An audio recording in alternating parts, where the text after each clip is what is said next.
Hola, buenas tardes. ¿Cómo están todos? Me da gusto saludarles y estar aquí nuevamente para compartir una porción más de las historias de la Biblia. En esta ocasión vamos a reflexionar, a meditar y a profundizar sobre un tema bastante interesante. Como mujeres, somos parte de una cosmovisión llena de expectativas equivocadas, de una esperanza en donde ponemos muchas veces nuestro corazón en cosas superficiales o simplemente en aquello que nos han dicho de qué identidad tenemos, qué identidad podemos tener con un pasado lleno tal vez de errores, de fracasos, de falta de logros, pero déjenme decirles que en Dios hay esperanza, en Dios Él nos alinea a una nueva visión de vida, a una nueva esperanza, a un nuevo futuro en el que Él quiere llamar nuestra atención a través de su palabra, y en esta ocasión vamos a llamar este mensaje mujeres de fe y llenas de esperanza. Este mensaje que está en el Evangelio de Lucas, capítulo 7, del versículo 36 hasta el 50. Del 36 al 50 es un tema acerca de Jesús cuando es ungido por una mujer en Betania. Vamos a dar inicio para ir desplazando esta porción. Dice en el capítulo 7, versículo 36. Uno de los fariseos rogó a Jesús que comiese con él, y así, habiendo entrado en casa del fariseo, se sentó a la mesa. Entonces una mujer de la ciudad, que era pecadora, al saber que Jesús estaba a la mesa en casa del fariseo, trajo un frasco de alabastro con perfume. Veamos que Jesús es invitado a comer por un fariseo. Los fariseos eran hombres de la ley, muy preparados, con mucho conocimiento acerca de las leyes de Dios. Entonces ellos llevaban y cumplían con las leyes de la ley en muchos aspectos, y de los cuales los fariseos siempre intentaban encontrar en Jesús un pecado o para apresarlo. Estaban buscando y esperando a que Jesús se equivocara o encontrar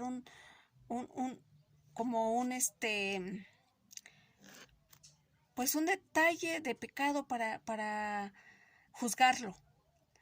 Seguramente por eso lo invitó a comer. Y Jesús accede a la casa de este fariseo, y aquí dice que entonces una mujer de la ciudad que era pecadora.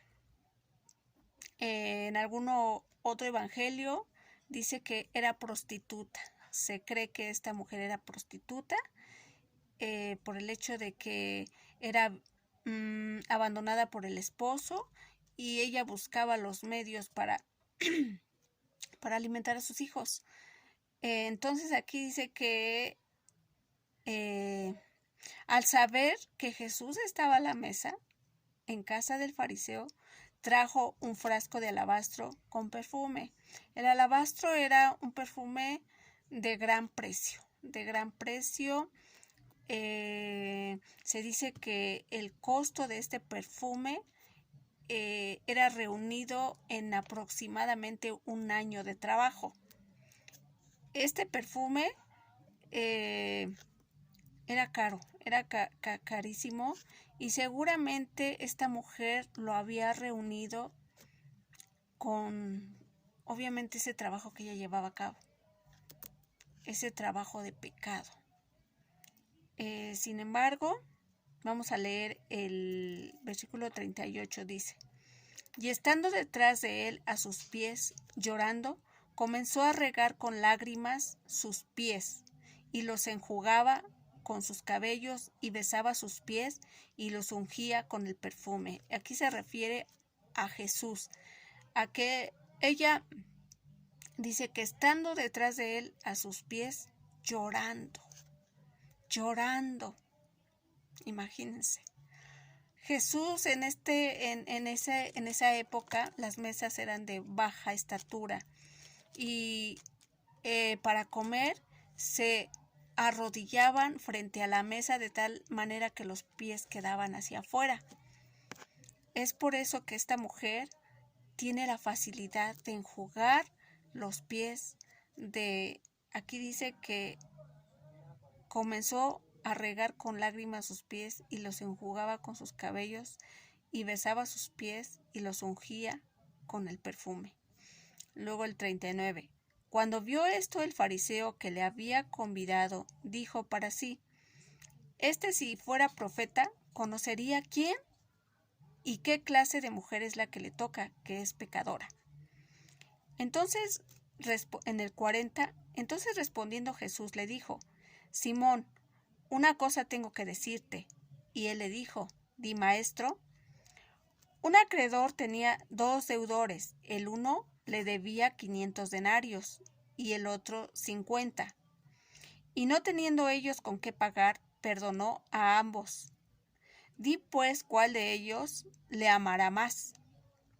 Respondiendo Simón dijo: pienso que aquel a quien perdonó más. Y él le dijo: rectamente has juzgado. Estamos viendo aquí que Jesús trata de explicarle al fariseo que efectivamente él ya sabía quién era esa mujer. Él ya sabía en qué condición estaba. Él ya sabía cuál era su pecado. Mas, sin embargo, el fariseo, a pesar de practicar la ley, no lo justificaba como santo, como no pecador, como justo, porque también era pecador. Mas, sin embargo, él, al tratar de llevar la ley al pie de la letra, él pensaba que él estaba exento de culpa o de castigo, pero estaba cometiendo un grave error. Estaba juzgando el pecado de esta mujer. Y Jesús le hace ver que el de las 2 personas, el que debía más, ¿quién debía más? Aquí dice: respondiendo Simón dijo: pienso que aquel a quien perdonó más. Y él le dijo: rectamente has juzgado. El que debía más, al que se le había perdonado más, era el que amaría más que al que se le había perdonado poco. Entonces luego el 44 dijo: y vuelto a la mujer dijo a Simón: ¿ves esta mujer? Entré en tu casa y no me diste agua para mis pies, mas ésta ha regado mis pies con lágrimas y los ha enjugado con sus cabellos. No me diste beso, mas ésta, desde que entré, no ha cesado de besar mis pies. No ungiste mi cabeza con aceite, mas ésta ha ungido con perfume mis pies. Por lo cual te digo que son muchos pecados, que sus muchos pecados le son perdonados, porque amó mucho. Mas aquel a quien se le perdona poco, poco ama. Y ella le dijo: tus pecados. Y a ella le dijo: tus pecados te son perdonados. Y los que estaban juntamente sentados a la mesa comenzaron a decir entre sí: ¿quién es este que también perdona pecados? Pero él dijo a la mujer: tu fe te ha salvado, ve en paz. ¡Wow! ¡Qué tremendo! ¡Qué grande es Dios! ¡Qué sabia palabra! ¿Te has sentido, mujer, alguna vez, o tú, hombre que estás escuchando, con un pecado que tal vez fue pequeño y que no tuve tanta? Todos son pecados. La palabra de Dios dice que tanto grandes como pequeños son pecados, tanto el que mata como el que roba 10 centavos. Para Dios no hay distinción de tamaños. El pecado es pecado. Pero aquí lo que llama la atención es que esta mujer le demostró a Jesús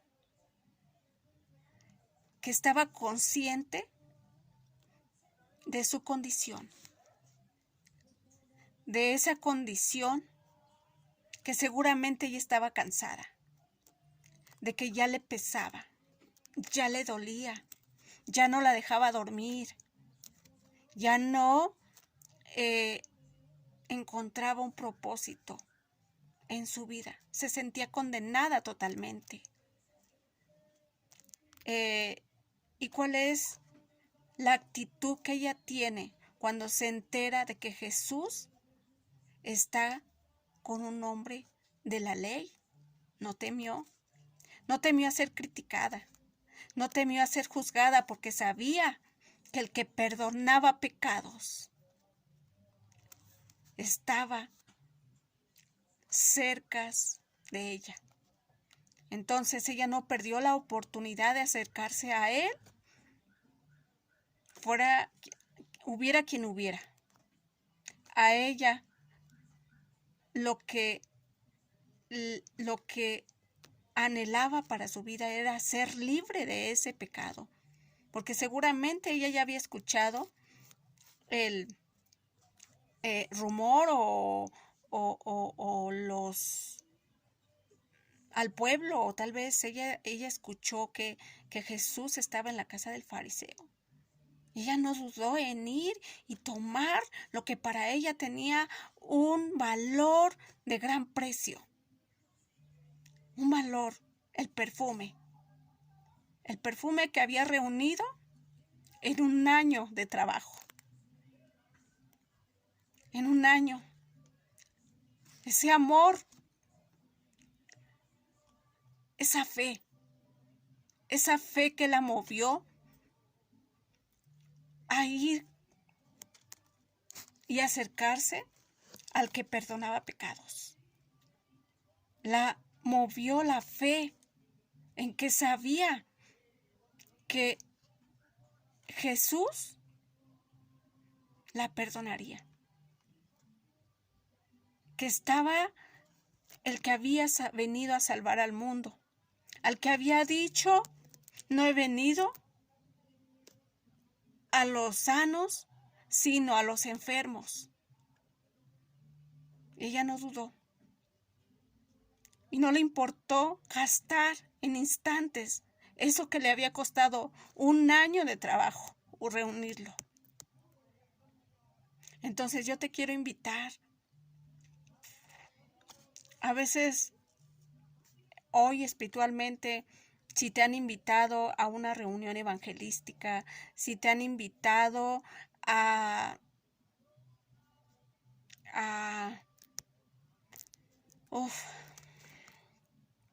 alguna vez a conocer el evangelio, a leer la palabra de Dios, te han hablado a Jesús y aún tú no has creído, o piensas que te van a estafar.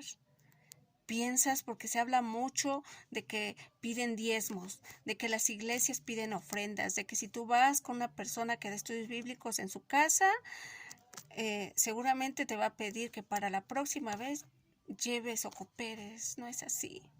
Déjame decirte que en mi persona, lo que yo he contribuido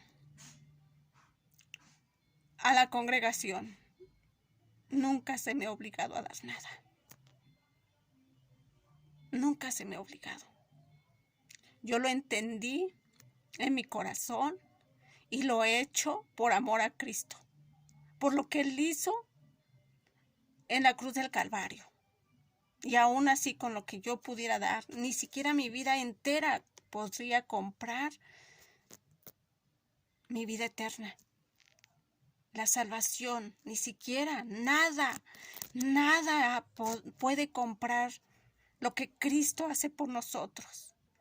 Ese amor incondicional que te habla y te dice, ven a mí, que yo soy el Dios que salva.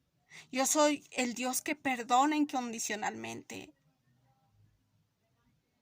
No te pide nada, simplemente te dice, tráeme tu pecado, renuncia a él, ten fe, no tengas miedo a la crítica, no tengas miedo al qué dirán, no tengas miedo al futuro de después qué va a pasar con tu vida o quiénes te van a juzgar. Entonces te invito a que si Dios está tocando a tu puerta, abras tu corazón y lo invites a pasar a la sala de tu corazón, a la antesala, para que empieces a conocerle, a caminar con Él y a experimentar esa libertad que Él te da a través de la fe que es en su palabra. Te mando un abrazo que te sea de edificación. Hasta luego.